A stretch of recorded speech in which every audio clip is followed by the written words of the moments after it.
Bienvenue aux rencontres de la plateforme des bonnes pratiques pour l'eau du Grand Sud-Ouest. Aujourd'hui, nous accueillons Sylvie Cassou-Scott, vice-présidente de Bordeaux Métropole en charge de l'eau et de l'assainissement, pour discuter de tarification de l'eau, en contexte de changement climatique. Bonne écoute. Madame Cassou-Scott, je vous souhaite la bienvenue dans cette 12e rencontre de la plateforme. Bonjour, merci. Voilà, vous êtes vice-présidente de Bordeaux Métropole, en charge de l'eau et de l'assainissement. Alors, j'ai repris des éléments de votre présentation sur le site de Bordeaux Métropole. Voilà, vous avez le goût de l'engagement au nom de valeurs et de convictions qui vous animent, je crois, depuis votre jeunesse.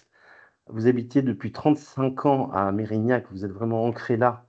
Et vous y êtes d'ailleurs adjointe déléguée à l'action sociale et solidaire. Vous êtes investi et impliqué pour la défense de communs locaux, en particulier des espaces verts et viticoles. Vous avez été engagé à Mérignac comme parent d'élève, puis à la présidence du centre social. Vous y avez été à l'initiative du festival Arts et Vendanges.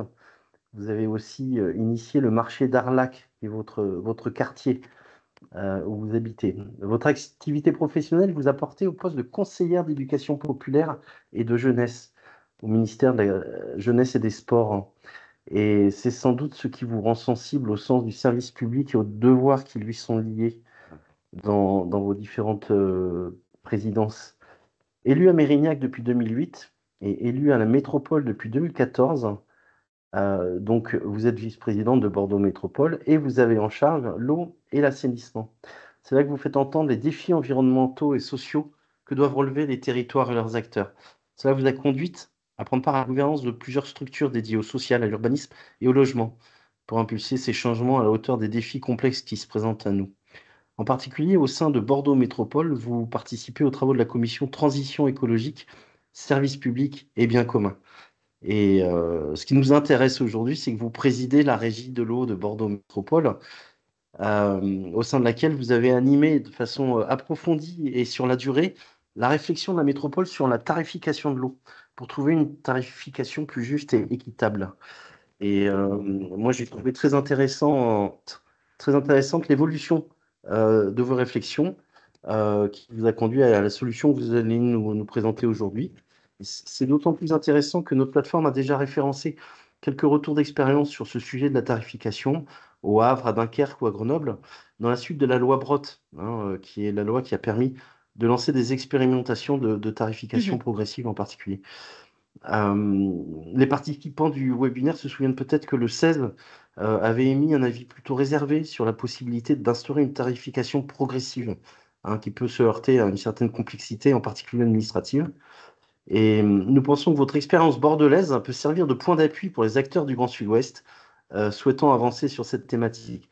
Donc dans les participants, aujourd'hui, nous avons, comme je vous le disais, hors micro, donc des collectivités, que ce soit des élus ou des services de l'État.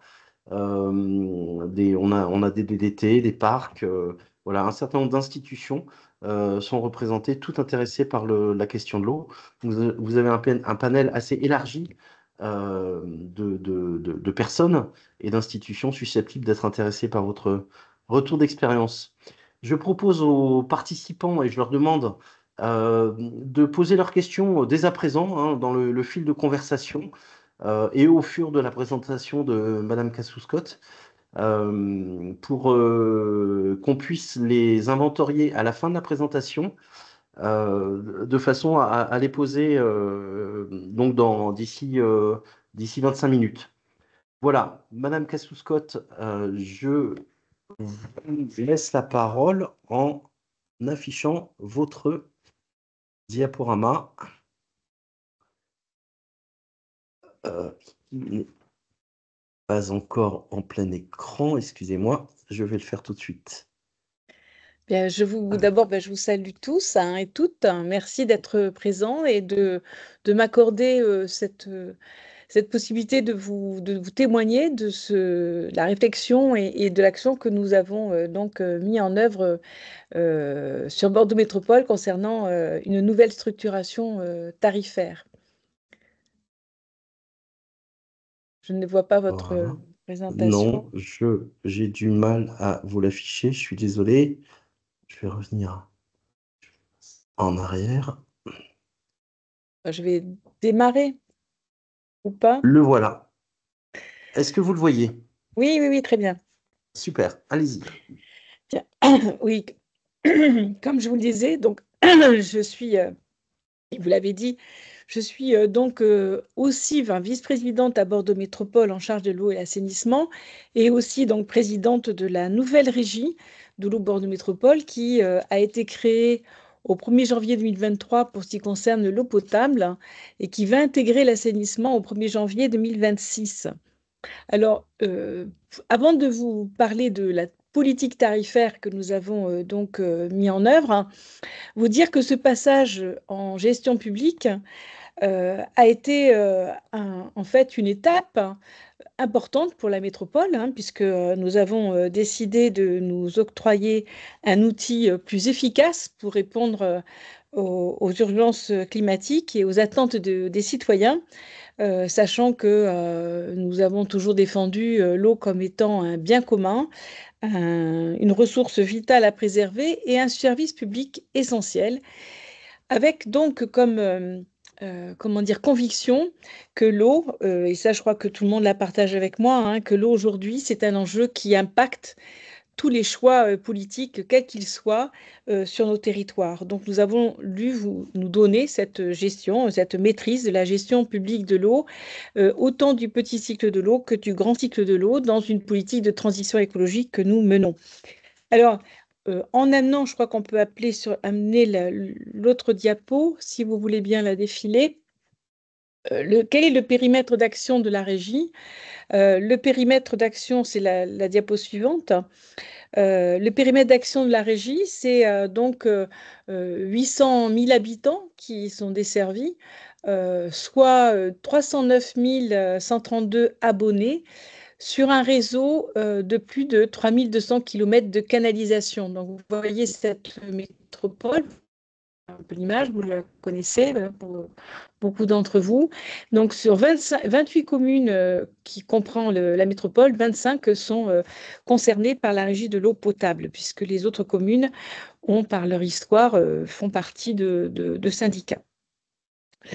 Alors, comme je le disais, ce passage en gestion publique de l'eau nous a amené à revoir un certain nombre de nos choix, à remettre un peu à plat notre politique de l'eau et de l'assainissement. Et la structure tarifaire s'est avérée un objet de travail, hein, bien évidemment, sachant que nous étions, il faut le savoir, déjà sur Bordeaux Métropole, vous avez évoqué la loi Brottes, nous avions donc expérimenté la tarification progressive. Une tarification progressive qui, a priori, donc, nous invite à différencier le prix de l'eau de la carafe au prix de l'eau de la piscine. Donc, ce qui paraissait une très belle idée. Et d'ailleurs, le plan eau nous engageait, nous invitait aussi à y aller. Nous avions appliqué cette tarification progressive pendant 10 ans. Nous avons fait ce bilan puisque nous étions, dans une volonté de rechercher une structure tarifaire qui soit la plus juste, la plus sociale et la plus environnementale. Et il nous semblait que cette tarification progressive ne répondait pas totalement à ces objectifs. Ce que je vais vous dire, je prends toutes les précautions, c'est vrai pour Bordeaux Métropole, ça n'est pas forcément vrai pour d'autres territoires. J'insiste là-dessus. Nous sommes un territoire urbain où, comme je l'ai dit, 300 000 abonnés. Je vais y venir sur la composition sociodémographique du territoire. Et aussi, il faut le savoir, nous n'avons pas des compteurs individuels dans tous les ménages. Ça, c'est un élément majeur et dans le constat et le diagnostic que nous devons faire. Pour travailler sur la structure tarifaire, nous avons donc fait un bilan, un diagnostic, un état des lieux de cette tarification progressive qui a été appliquée depuis 10 ans, qui m'avait d'ailleurs amené à rencontrer les différents CCS de la métropole parce que je m'étais étonnée que nous avions un budget normalement de 200 000 euros de chèque eau que nous avions fait émarger pour les publics les plus démunis. Et de fait, seulement 6 000 euros étaient dépensés par an depuis 10 ans, d'une part. D'autre part, on a donc fait ce diagnostic avec l'établissement de différents scénarios pour essayer de trouver, je dirais, la structuration qui nous paraissait répondre au mieux à ces trois critères, plus juste, plus social et plus environnemental. Et nous nous sommes fait aider à un moment de notre travail parce qu'il a fallu presque un an et demi pour y parvenir. Nous avons donc associé comment dire, une structure, un consultant qui travaille essentiellement sur les politiques tarifaires, qui s'appelle Citexia, que j'avais rencontré d'ailleurs à un congrès de l'ASTE, qui avait fait une présentation qui m'avait paru intéressante et donc qui est venu nous aider et nous accompagner dans notre réflexion parce qu'on avait du mal à déboucher en fait. Alors, ce qu'il en est, prochaine diapo, sur le territoire de Bordeaux Métropole, il faut savoir qu'en 2024, donc, le prix de l'eau est de 3,99 euros le mètre cube, presque 4 euros. On a 46% donc du prix qui est destiné à l'eau potable, 37% aux eaux usées et pluviales et 17% de taxes et de redevances. Le prix de l'eau moyen en France, c'est noté, c'est 4,34 euros TTC de prix moyen dans les grandes agglomérations. Alors, on le sait, hélas, ce tarif, de toute façon, assurément, dans les années à venir, va automatiquement devoir augmenter. D'ailleurs, vous savez, on a une conditionnalité aujourd'hui dans le 12e programme du comité de bassin d'Eau-Garonne qui nous invite à donc tarifer à minima 2 euros le mètre cube pour pouvoir bénéficier des aides du comité de bassin. Qu'est-ce qu'il en était de la tarification progressive? Diapo suivante. Eh bien, cette tarification progressive, elle n'atteignait pas ses objectifs puisque une tarification progressive, c'est donc une part fixe, une part variable, bien sûr un abonnement. Alors la part fixe était 60 euros pour tout le monde. Et ensuite, il y avait 3 tranches qui étaient appliquées selon le volume consommé, à savoir une première tranche de 0 à 170 mètres cubes, une deuxième tranche de 170 mètres cubes à 5400 et une troisième tranche qui allait au-delà. Et il ne nous a pas fallu longtemps pour comprendre pourquoi, en fait, on n'atteignait pas nos objectifs. Et diapo suivante. Le constat sur la composition sociologique de la métropole, c'est plus de 40% des ménages de notre métropole ne perçoivent pas de facture individuelle. Elles sont facturées par le bailleur social ou par donc un syndic de copro. Et d'autre part, près de 50% des ménages sont composés d'une personne seule. Et ça, ce sont 2 chiffres qu'il faut avoir à l'esprit pour comprendre pourquoi la tarification progressive s'avérait injuste, en fait, et pourquoi nous avons choisi un autre modèle tarifaire. En fait, 40% des ménages ne reçoivent pas de facture individuelle, ça veut dire vivre en collectif. C'est le bailleur qui facture et donc qui est facturé lui-même par la régie de l'eau, enfin par notre délégataire, qui était par notre délégataire précédent et qui donc appliquait la tranche la plus élevée, c'est-à-dire la 3e tranche. Ce qui veut dire que ces ménages, finalement, se voyaient appliquer le tarif le plus haut, alors qu'en plus, ce sont des ménages qui vivent le plus souvent en collectif, donc dans de l'habitat social, et donc souvent des populations avec des revenus faibles ou moyens. Et puis d'autre part, des personnes seules. Ça veut dire, et ça invite aussi à une réflexion sur le fait que nous ne connaissons pas le nombre de personnes qui vivent derrière un compteur. Et ça, vous le savez, c'est quand même une problématique que nous avons pour pouvoir estimer, mesurer et donc aussi quantifier le volume d'eau qui pourrait être consommé et qui pourrait être facturé. Si vous voulez bien passer à la diapo suivante, ce que je viens de dire, donc, qui illustre, hein, vous le voyez là, vue du service, donc l'usager A qui donc consomme 50 mètres cubes. Donc, vous allez le voir dans la réalité, cette personne, elle consomme, effectivement, elle peut consommer la même chose, alors que pour l'usager B, on est effectivement là sur un volume consommé de 120 mètres cubes, alors qu'on ne sait pas du tout si c'est 2 personnes, 3 personnes, 4 personnes, ou 5 ou 6 personnes. Donc là, il y avait quelque chose aussi, et ça, c'est le fait d'avoir des absences de compteurs individuels. C'est d'ailleurs fait l'objet d'une réflexion que nous avons pour l'avenir. Mais au jour d'aujourd'hui, c'est une donnée qui nous manque et qui va expliquer le choix que nous avons fait. Si vous voulez, pause suivante. Donc, la nouvelle tarification au 1er janvier 2023 que nous avons choisie. Alors, l'idée, c'est aussi qu'elle soit plus lisible, hein, puisque c'est un seul et même tarif. C'est-à-dire que nous allons appliquer un même prix pour tous, à soit 1,51 € le mètre cube hors taxe, pour ce qui concerne la part variable. On a donc diminué très fortement la part fixe de 30%, on va le voir tout à l'heure. Et avec bien évidemment un principe qui, moi, m'anime et a beaucoup motivé ma démarche, qui est celle d'aller vers une automaticité de l'aide, c'est-à-dire de pouvoir verser une aide sociale, un chèque eau, pour les publics en précarité sans qu'ils aient à le demander. Et enfin, nous, ce qui nous était aussi dans la structure tarifaire que nous avons choisie, nous avions aussi nous étions donné un principe fort qui était celui de ne pas augmenter le budget, c'est-à-dire à un budget égal, tarification progressive auparavant, d'arriver à une tarification qui soit plus juste, hein, plus environnementale, mais sur le même budget, sans augmenter. Donc, cela aboutit à donc ce choix, un seul prix, alors diminution de la part variable, un seul tarif, le même pour tous, petit ou grand compte, et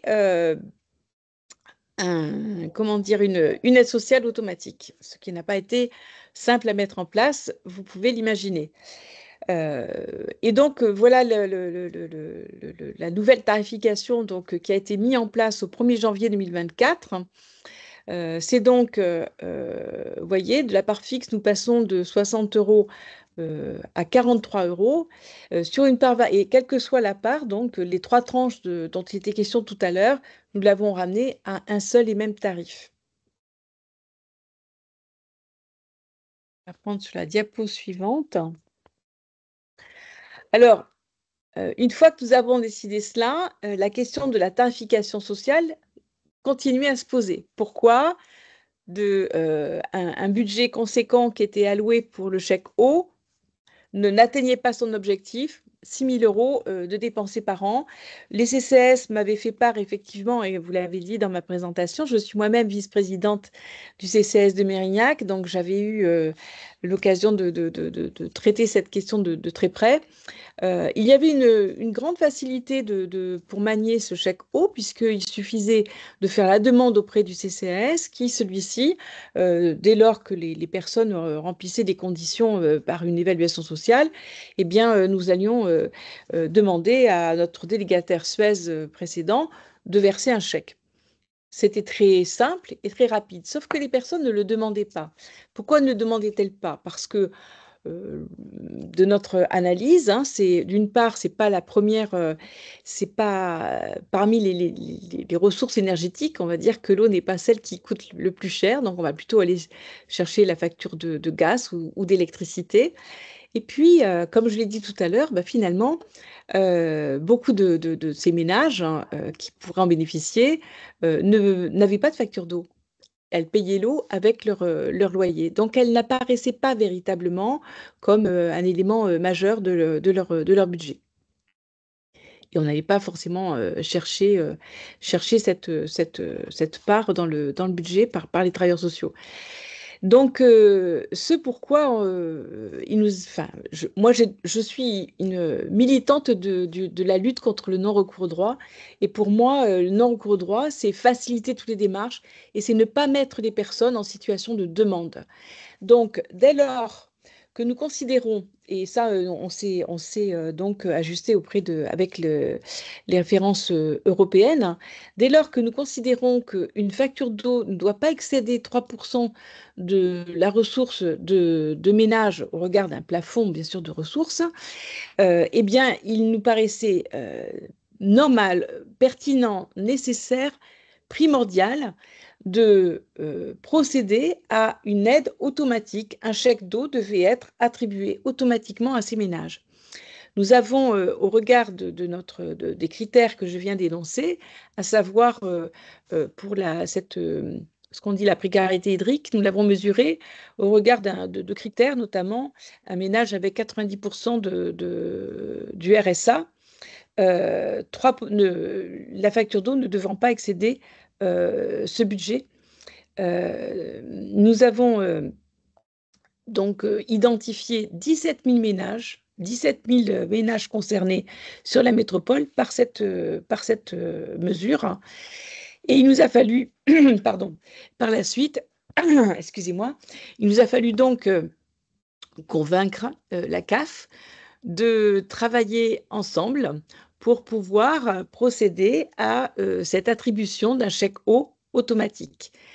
Nous aurions souhaité, je le dis, puisque je fais partie du Comité national de l'eau, j'avais fait savoir qu'il était intéressant que la CNAF, au niveau national, s'empare de cette question et accepte l'idée de pouvoir, alors non pas donner un fichier aux opérateurs, mais au moins de pouvoir travailler de façon concertée avec ceux qui souhaitaient, les collectivités qui souhaitaient mettre en place ce chèque eau, puisque eux ont un fichier des allocataires CAF qui leur permettait d'emblée de pouvoir identifier aisément les ménages concernés. Nous avons réussi parce que nous avons effectivement, non pas avec la CNAF, mais nous avons la chance d'avoir des CAF qui sont autonomes, qui peuvent donc prendre ce genre d'initiative et de responsabilité.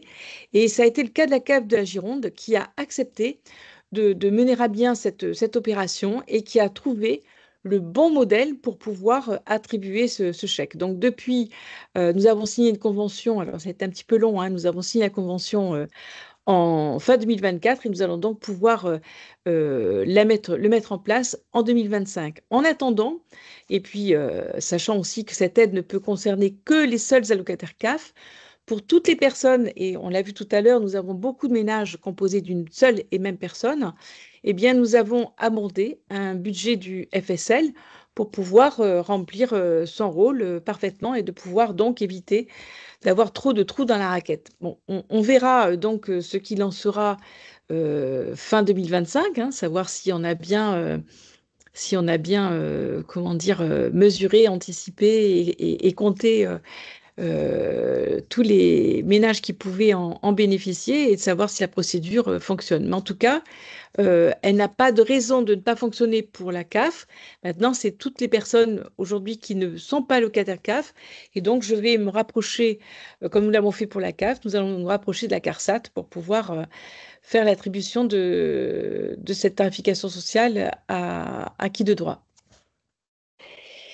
Alors, une autre mesure pour conclure, c'est de vous présenter, j'ai peut-être été un peu longue d'ailleurs, c'est de vous dire que la Régie de l'eau a aussi une direction de la recherche de l'innovation et de la transition écologique et qui donc s'est engagée dans un process d'étude des dynamiques de consommation et de référentiel de l'eau sur les pratiques des ménages et des usagers aux transformations des services. C'est-à-dire que là, on est en train de faire un référentiel des consommations domestiques d'eau potable qui vont être basées sur une estimation ancienne et approximative de consommation de ménage, à savoir 148 litres par personne et par jour.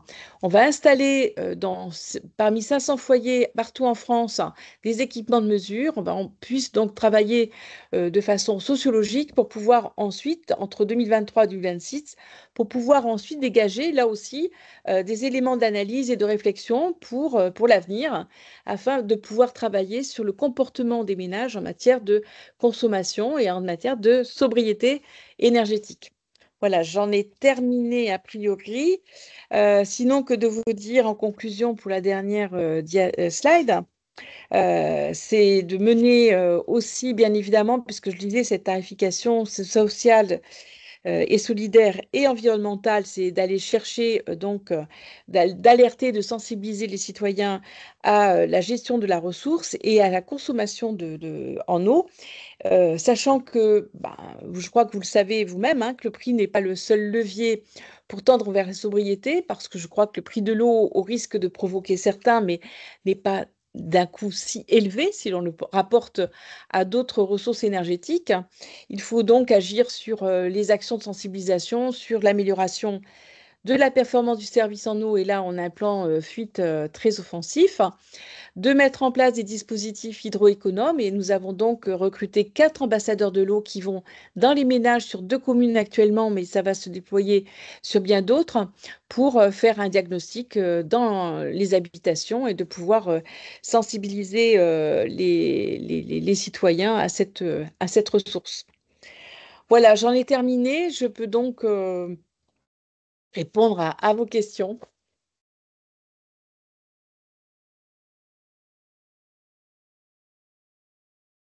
Merci, merci beaucoup. C'est absolument passionnant ce que vous nous présentez.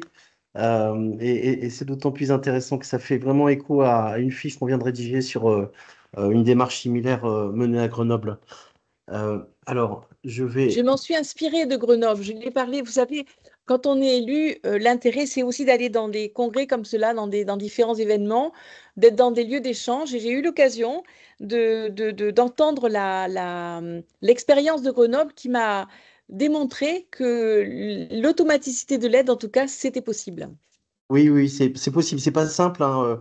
Non? Vous, comme Grenoble, vous avez eu vraiment à discuter Oui, avec insistance avec les CAF, je oui. crois, pour les convaincre, mais Mm. voilà, On est arrivé.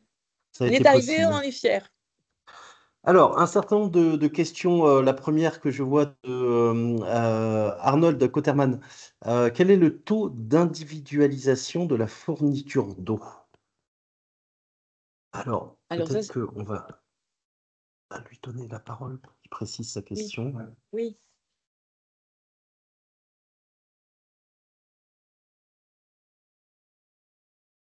On va donner la parole à Arnold Koterman.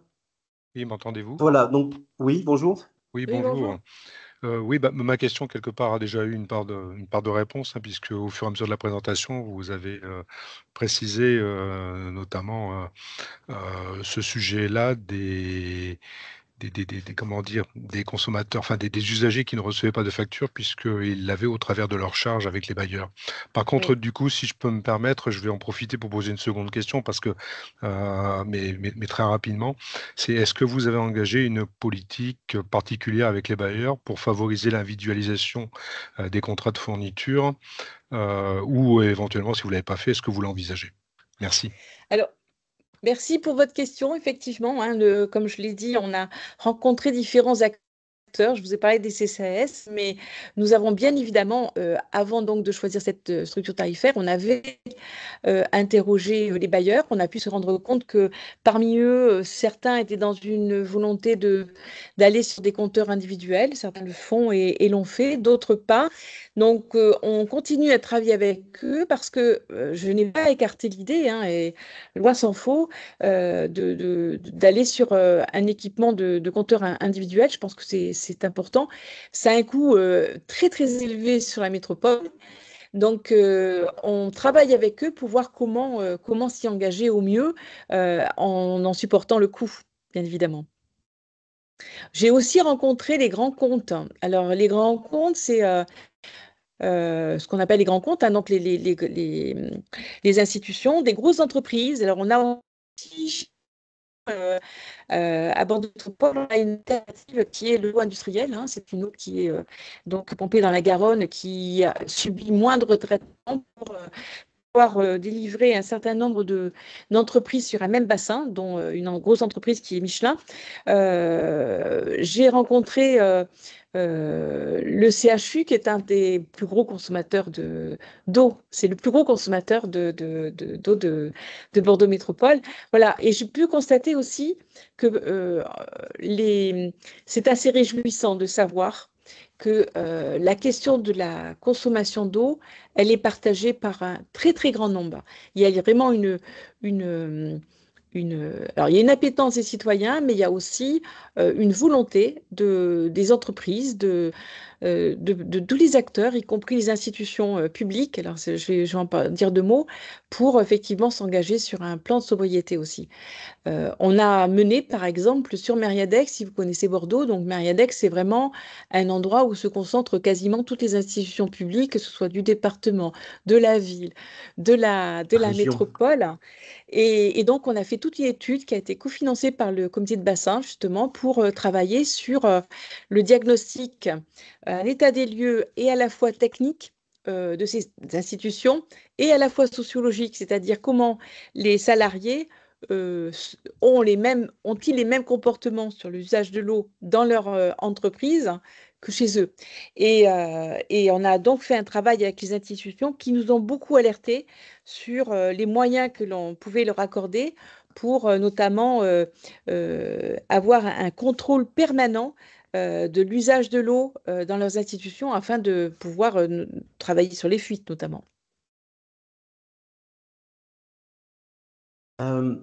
Eric Vock a peut-être eu une réponse, on va lui donner la parole à sa question. Quelles sont les actions développées, les actions complémentaires développées pour l'incitation aux économies d'eau en parallèle de la tarification?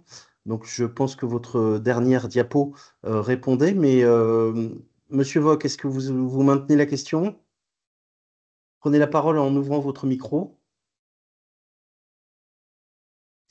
Oui, oui, merci. Effectivement, la dernière diapo a apporté déjà un éclairage sur cette question-là. Mais je me demandais effectivement concrètement, parce qu'on dit souvent maintenant il faut plus expliquer pourquoi il faut faire des économies d'eau aux ménages, mais comment il faut les aider à les faire. Donc de manière la plus simple possible et la moins compliquée pour que ce soit accessible à tous. Donc voilà, nous, moi je travaille dans un parc naturel régional, on a mené ce type d'opération avec des foyers témoins.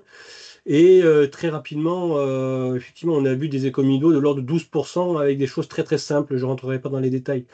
Ce qui permet d'accompagner une augmentation du tarif en parallèle pour que le porte-monnaie s'équilibre. Hein, voilà. Donc j'ai vu la dernière diapo, mais est-ce que concrètement, ce qui est dégagé par cette nouvelle tarification permet d'alimenter des actions nécessaires à l'accompagnement des foyers? Oui, alors, on a notamment fait un petit dépliant, je ne sais pas si vous le voyez là. Donc, c'est un dépliant qui permet aux usagers, et on le dit aussi sur la facture, hein, de savoir quelle est, par exemple, la consommation moyenne, raisonnable, pour un ménage composé d'une personne, deux personnes, trois personnes et plus, ou dans quel comportement et acte du quotidien on va donc consommer le plus d'eau sous la douche. Enfin, moi, j'ai par exemple, je dis souvent, si un métropolitain passait, tous les métropolitains passaient une minute de moins sous la douche par jour, c'est 3-4 millions de mètres cubes par an qui seraient économisés. On a des choses comme ça qu'on essaie pour sensibiliser les citoyens. Et puis, vous l'avez dit, effectivement, il faut aller aussi au plus près des habitants. Et pour cela, nous avons donc créé, enfin, recruté 4 ambassadeurs de l'eau, hein, des personnes qui sont en plus des personnes qui ont des bac plus 4. Hein, c'est pas des ambassadeurs qui sont en capacité de pouvoir sensibiliser, ils vont chez les ménages, ils toquent, hein, ils ont un triporteur pour des manifestations collectives, pour aller en pied d'immeuble, mais ils vont aussi chez les ménages et font un diagnostic chez eux. Et là, c'est vraiment quelque chose de sur mesure avec donc un certain nombre de matériels, notamment des écomuseurs. Vous l'avez dit vous-même, hein, des fois, il y a des choses toutes simples qui permettent d'économiser l'eau.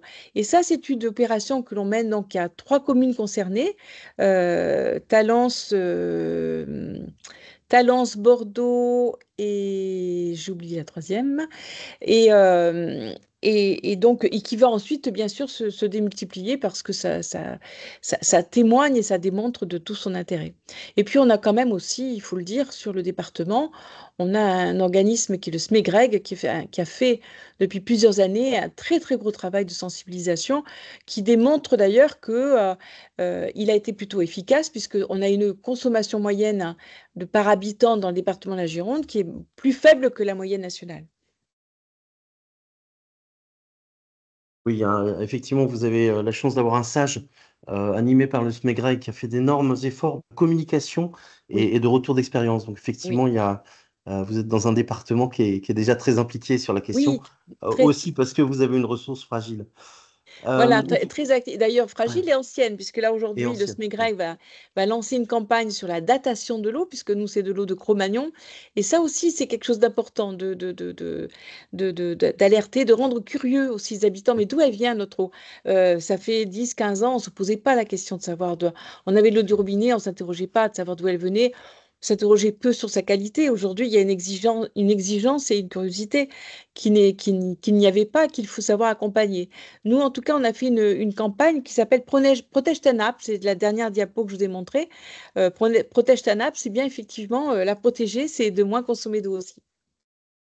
Une question de Daina Benlafki qui demande comment on choisit le taux de 3% de ressources utilisées. Et Marianne Péricoimassé, donc de Bordeaux Métropole, donne une réponse en dessous que je vais vous lire. Il n'existe pas de définition légale du taux d'effort, Oui, c'est-à-dire de la part de la facture d'eau dans les revenus du ménage, considéré oui, comme excessif. Toutefois, le seuil de 3% des revenus est considéré par le PNUD et par l'OCDE comme le seuil au-delà duquel un ménage est considéré comme étant en situation de précarité économique face aux factures d'eau. Hein, donc oui. c'est un seuil qui est admis au niveau international et qui est utilisé effectivement au niveau international. Alors après ça, par exemple, je sais qu'à Grenoble, ils ont rajouté une considération de dépenses incompressibles qu'ils ont essayé aussi de prendre en compte. Au-delà de cette considération des 3% des revenus, ils ont considéré qu'ils ne pouvaient absolument pas toucher, ou en tout cas laisser impacter les dépenses incompressibles des ménages. Mais ce taux de 3%, c'est vraiment un seuil qui fait Oui, euh, c'était un consensus. indice, un indicateur européen sur lequel on s'est Voilà. basé. Alors, Mm. par contre, moi, je suis intéressé parce que, toujours pareil avec Grenoble, il se posait la question, est-ce qu'on utilise que le RSA comme référence? Donc, l'enjeu, c'était que la CAF fournisse les revenus réels. Est-ce que Oui. vous arrivez à prendre en compte les retraités ou pas? À Grenoble, ils se sont rendus compte que le niveau des retraites était élevé et ne conduisait pas à retenir les retraités dans les bénéficiaires de l'aide. C'est là justement où je disais le trou dans la raquette, c'est que la CAF, ça, elle ne connaît que les allocataires CAF. Or, vous l'avez vu, on a 50% des ménages dans la métropole qui se composent d'une seule personne. Alors, beaucoup de jeunes, des étudiants, bien sûr, mais on a on a un vieillissement important de la population, donc c'est beaucoup de personnes seules et de personnes âgées. Donc là, c'est justement le travail que nous allons engager avec la CARSAT. C'est la CARSAT qui va pouvoir nous dire, hein, nous en dire un peu plus sur même comment dire, les moyens économiques, hein, cette composition et sociologique de ces personnes âgées, de leur nombre, ça on le connaît, mais pour envisager avec eux ce que nous avons envisagé avec la CAF. D'accord. Laurence Madoui s'étonne que vous ayez baissé la part fixe alors que on est face à ce fameux mur d'investissement hein, qui nécessite plutôt de l'augmenter. Donc Mm. comment est-ce que vous arrivez à préserver l'équilibre financier de la régie? Alors justement, c'est une très bonne question parce qu'effectivement, il faut toujours se rappeler que l'objectif, c'est bien le principe environnemental, hein, et d'avoir une tarification juste, sociale et environnementale. Donc, environnementale, ça veut dire comment on va inciter, hein, de faire une tarification qui reste quand même incitative. De baisser la part fixe, ça permettait de donner beaucoup plus de part à la part variable et donc la possibilité de jouer sur cette part variable. Et l'idée, c'est bah, plus tu consommes, plus tu paies. Donc, on a baissé cette part fixe de 30%. C'était beaucoup, c'est vrai, mais justement pour garder cette idée d'incitation, d'une part, et comme je vous l'ai dit, comment dire, le principe de départ, c'était aussi de ne pas augmenter notre budget, hein. C'est-à-dire qu'on était sur à même budget, il fallait qu'on trouve une autre structure tarifaire que celle que nous procédions avant. Et vous avez vu qu'on a complètement cassé le schéma. Mais dans tous les scénarios que nous avons faits, bah, effectivement, on a réussi, en faisant le 30%, bon, on savait qu'on allait rester, qu'on n'allait pas, on allait avoir au moins le même budget. Ce qui ne nous empêchera pas dans les années suivantes, bien sûr, de faire une augmentation sur le coût de la vie, bien, sur l'inflation, bien évidemment. Et puis, comme je vous l'ai dit, nous allons intégrer l'assainissement au 1er janvier 2026. Ça va nous inviter là aussi à revoir la structure tarifaire, parce que pour le coup, il n'y a pas de structure tarifaire pour l'assainissement, il n'y en avait pas, comme celui de l'eau potable. Et on va peut-être envisager de voir si on peut harmoniser sur le même principe, une part fixe, une part variable. On va y travailler. C'est un nouveau objet de travail. Mais en tout cas, on avait plusieurs scénarios. Ça veut dire que si on n'avait pas on n'avait pas diminué de 30%, ben on augmentait le prix de l'eau, le taux fixe, hein. Bah, il a été établi justement pour éviter pour équilibrer le budget. d'avoir un budget moindre, hein. D'accord. Sébastien Bozieux demande comment on peut juger le niveau de la facture à l'échelle d'un ménage en habitat collectif s'il n'y a pas de compteur individuel ou bien si c'est le bailleur social qui gère. Et oui, Donc oui, là, oui. effectivement, on n'a pas d'éléments.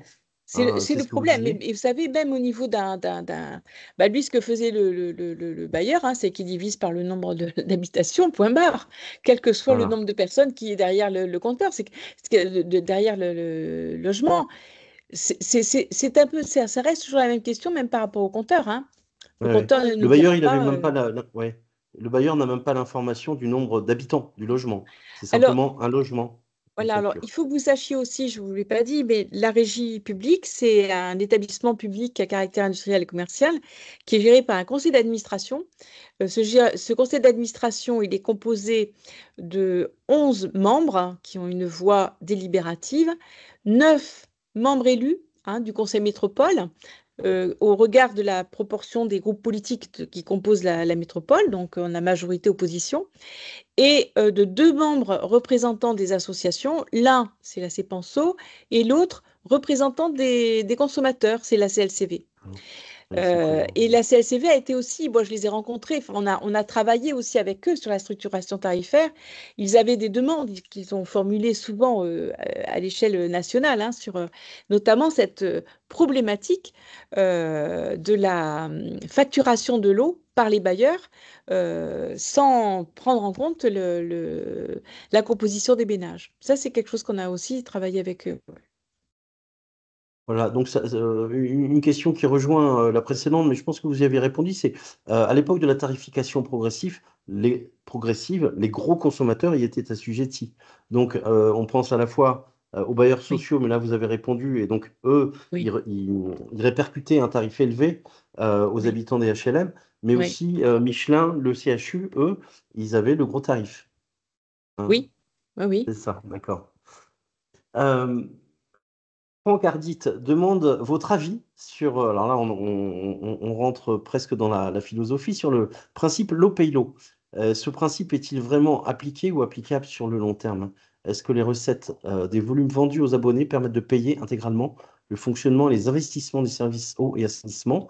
Parce que, par exemple, tout à l'heure, vous avez évoqué le retour au budget FSN. Et il Oui. continue avec la baisse des volumes consommés et donc facturés, engendrée par les économies que vous recherchez à juste titre, ou bien tout simplement par l'augmentation des tarifs due aux évolutions normatives, induisant des traitements de plus en plus complexes, mettent en danger l'équilibre budgétaire des services. Vous devez être très sensibilisé à ça à Bordeaux, compte tenu des volumes en jeu. La faiblesse du renouvellement des réseaux est probablement un indicateur de ce déséquilibre. Est-ce que l'eau va toujours payer l'eau, de votre point de vue? Ça, c'est une vraie problématique, hein.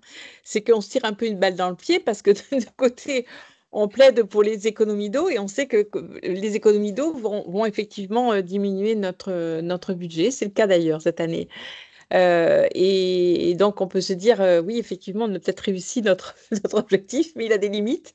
Non, c'est vrai que c'est une vraie question, hein, et vous savez qu'en plus, elle est d'autant plus actualisée que on est dans un contexte budgétaire extrêmement difficile, et où l'État cherche à s'appuyer aussi sur les collectivités locales pour enflouer ses caisses.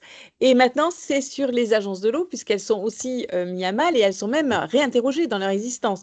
Donc, je pense que moi, je défends effectivement, euh, je trouve on a un appareil, une structuration qui est quand même intéressante en France, hein, autour de l'eau pélo.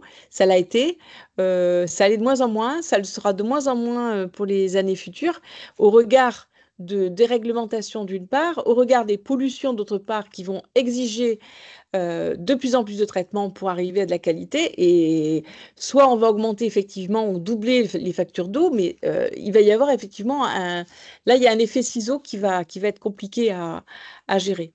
Tout à fait. Patricia Mais c'est quand Février, même intéressant, pardon. l'OPELO, hein. C'est intéressant Oui, quand même. Parce que oui, oui, ça renvoie quand même à une solidarité de territoire, à une solidarité citoyenne. C'est intéressant, mais ça ne suffira pas. Ça ne je pense suffira que pas. tous les auditeurs sont à la fois en phase avec vous et partagent la même inquiétude. Patricia Février-Courtel de la DDT M40 dans les Landes. Je suis intéressé par votre étude sur la mise à jour de la consommation moyenne des ménages. Donc là, je pense que vous parlez de drop eau. Et elle se pose la question de la prise en compte de la mobilité des individus. Vous parliez tout à l'heure des étudiants en particulier à Grenoble, c'était un vrai sujet, qui sont là un an et puis qui s'en vont. Oui, L'habitat de semaine pour le travail, l'habitat de week-end, le comportement lors des vacances. Et on subodore tous et on a entendu des constats que le comportement des vacanciers est moins vertueux que le comportement en semaine, on va dire. Autant d'éléments qui pourraient être différents entre la conso au compteur et la conso par oui. personne, et donc Mm. potentiellement. Donc Oui, voilà, l'étude, vous savez où est-ce que ça en est de repos à ce sujet? pardon? L'étude de repos sur la typologie des consommateurs et des Non, non, consommations? non, j'ai Non, pas eu de d'accord. retour pour le moment. Non, ça y travaille, mais vous Voilà. savez, ça, c'est un travail de longue haleine, là, puisque De c'est un longue travail haleine, effectivement, sociologique. ils ont sollicité plusieurs Ouais, collectivités. Je sais que c'est ça. Rennes est Oui, associé. oui, oui. Voilà, et je vois d'ailleurs la question suivante de Hélène Moulinier qui nous vient de Brive. Brive, qui est une commune qui s'est aussi engagée sur la question à sa façon, puisqu'elle a voulu faire des économies à travers le contrat qu'elle a passé avec Suez. Et donc, Hélène demande quelle est votre prospective en termes de diminution des consommations au vu des actions entreprises en matière de sobriété et Mm, comment est-ce que vous gérez l'impact sur vos recettes? Alors, Brive, ils ont donc oui, mené cette initiative en associant un laboratoire de recherche pour tester l'efficacité des différents outils qu'on peut diffuser, d'une part auprès des particuliers, mais aussi voir comment le concessionnaire lui-même peut être plus vertueux en gérant mieux les fuites et son usine de potabilisation en particulier. Voilà, donc quelle est votre prospective, vous, à oui. Bordeaux? Alors, c'est ce que j'ai pu euh, le dire tout à l'heure rapidement, hein, mais c'est sûr qu'il faut travailler sur la gestion, une bonne gestion, un investissement sur le renouvellement de nos canalisations. Et je l'ai dit, on a 3200 km de canalisation. Donc, on a un rendement on a encore une marge, hein, d'amélioration importante à ce niveau-là. Ça, c'est une réponse. On a un plan fuite vraiment très, très offensif. On a aussi le souci de... il y avait la première question à laquelle je voulais répondre. Je l'ai mangé, j'ai mangé la réponse. Je sais plus. Oui, c'était excusez-moi, j'ai passé un peu vite. C'était peut-être l'alternance semaine-week-end et le comportement de Alors, il y a la l'avancée. saisonnalité, oui, alors ça, c'est intéressant comme question et elle doit se poser selon les. Là aussi, comme je l'ai dit, moi, la tarification progressive, telle qu'elle avait été pensée, telle qu'on l'avait mis en place, elle peut avoir du sens dans d'autres territoires que le nôtre, hein. J'insiste bien là-dessus. Je n'ai pas, j'en fais pas une règle pour tous, hein. On a des territoires qui sont différents, avec des problématiques différentes, des, des kilomètres de réseau qui ne sont pas les mêmes, hein, et qui ne sont pas aussi importants les uns que les autres. Donc, il faut effectivement, mais on a aussi des territoires qui sont saisonniers ou pas. Nous, on a effectivement une population jeune, vous l'avez dit pour Grenoble.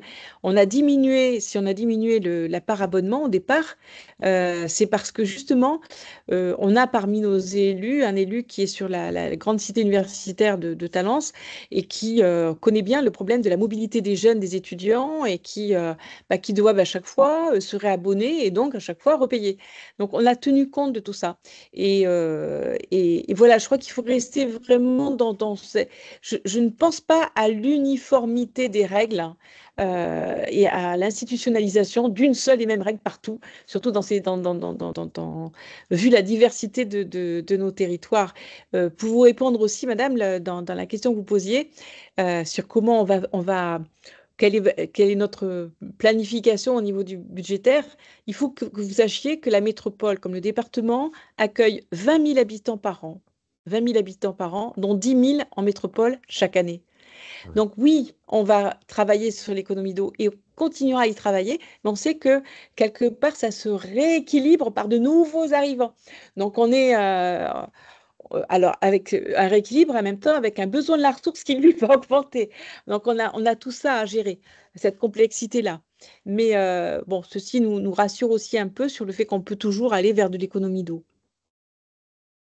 Éric Cadoré, sur le bassin de l'Adour, vous demande quelle est la part de ressources entre les nappes profondes et le fleuve. Et Marianne Péricois-Massé, merci Marianne pour votre réactivité, répond que le service de l'eau Bordeaux Métropole utilise les ressources en eau souterraine, naturellement présentes dans le Oui. sous-sol girondin, pour son alimentation en eau destinée à la consommation humaine.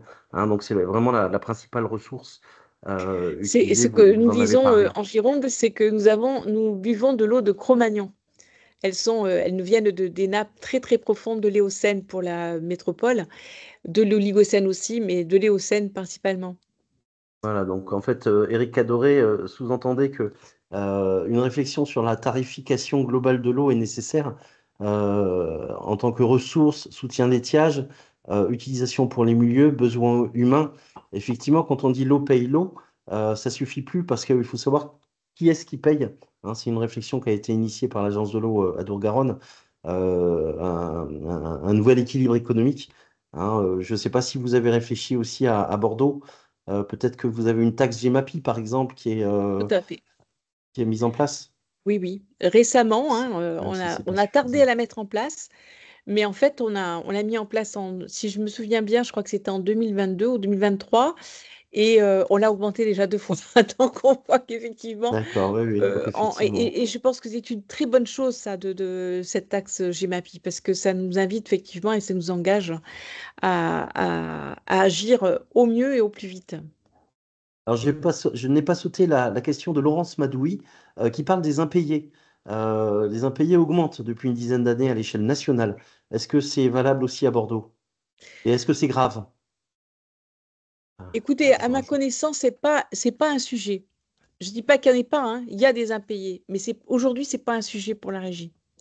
ouais. On arrive on a décidé en conseil d'administration de voir comment agir, hein, au regard de publics, hein, qui sont concernés. Euh, on arrive à absorber ça. Oui. À Grenoble, l'analyse sur les impayés avait en particulier montré qu'il n'y avait pas de lien entre les publics précaires et Oui. les mauvais payeurs. Voilà, toutes les situations pouvaient se rencontrer et des publics très précaires pouvaient, avec beaucoup de persévérance, continuer à payer leurs factures, même au-delà de leur capacité.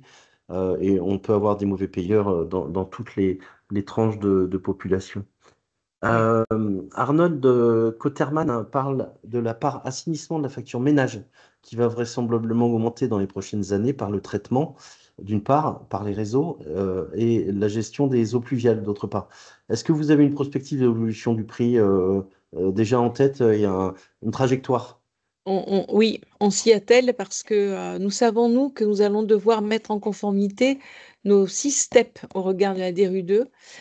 C'est un budget colossal qu'on a devant nous, hein. Quand on parle d'un mur d'investissement, c'est vraiment une réalité à laquelle nous allons être confrontés très rapidement. On y travaille, on a un schéma directeur d'investissement pour l'assainissement. Moi, je vous remercie de cette question parce que aujourd'hui, on parle beaucoup du tarif de l'eau, le prix de l'eau. Quand on parle du prix de l'eau, c'est l'eau potable, c'est l'eau de qualité qu'on doit consommer. On parle rarement de l'assainissement. Pour moi, l'assainissement, c'est un sujet majeur pour les années à venir.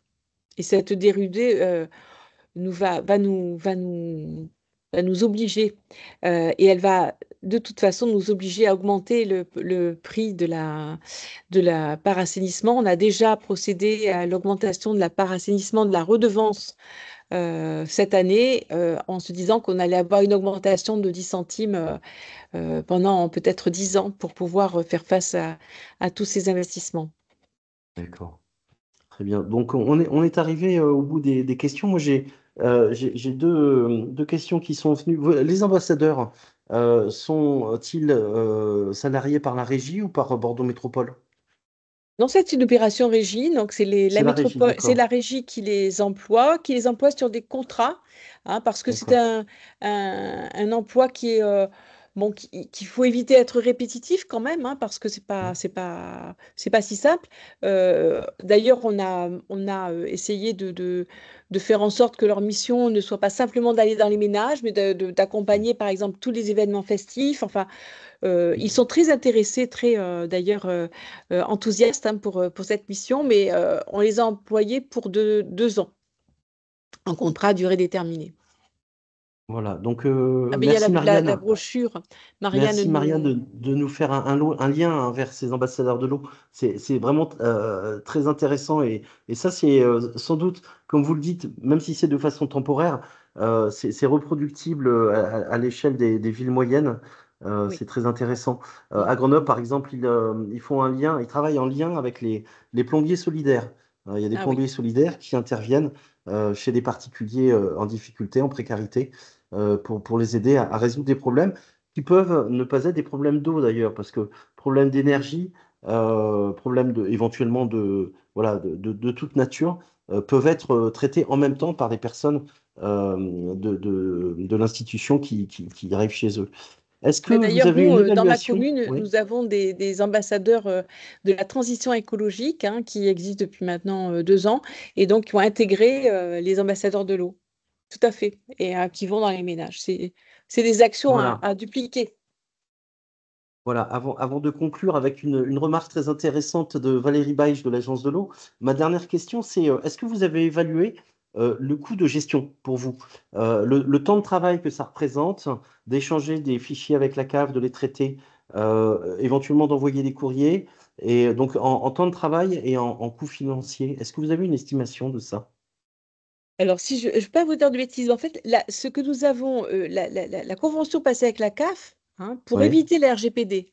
Donc, nous oui, n'avons aucune donnée oui, des personnes, des ménages qui d'accord, ça c'est bénéficieront de ce légitime. chèque eau. Nous leur attribuons le budget et eux font le travail. Et donc, pour faire le travail, c'est une personne qui a été identifiée pour procéder D'accord. à Et c'est une l'attribution de ce convention chèque. financière donc, Et avec la ça, CAF? c'est intégré, bien sûr, Vous payez la dans CAF le pour ça? budget qu'on a alloué à la CAF, oui. Et on en D'accord. fera Vous avez... donc le bilan en fin d'année. D'accord. Donc vous n'avez pas encore le montant, mais globalement, c'est quoi? C'est un équivalent temps plein Oui, que vous on l'a financez? considéré un ETP. D'accord. Très bien. Ça, c'est une information intéressante. Et donc, pas Bien. d'emploi pour la régie, hein. Voilà. On est proche de conclure. Donc, merci Valérie de signaler que Madame Cassou-Scott va témoigner de cette expérience lors du colloque organisé en format hybride à l'Agence de l'eau les 8 et 9 juillet prochains, avec la mise en œuvre du droit humain à l'eau potable quels enjeux en France et dans le monde.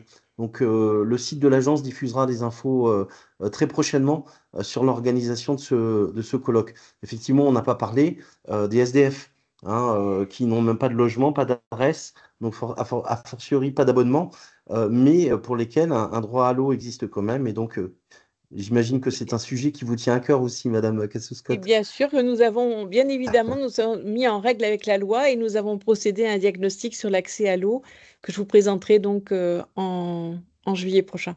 D'accord, très bien. Bah, écoutez, je vous remercie beaucoup pour ce témoignage très très riche et je pense que il y a une partie de cette expérience qui peut être reprise par les villes moyennes du Grand Sud-Ouest.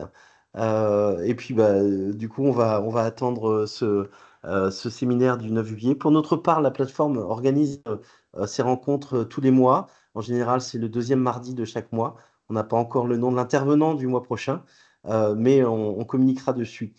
Pour ce qui concerne cette intervention d'aujourd'hui, nous mettrons l'enregistrement sur notre site internet à une adresse qu'on va vous diffuser tout de suite, ainsi que la présentation.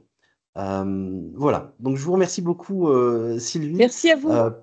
pour cette intervention passionnante et merci à tous les participants qui ont été jusqu'à 55 au cours de la présentation. Voilà. Merci. Bonne journée à tous Bonne journée. et merci.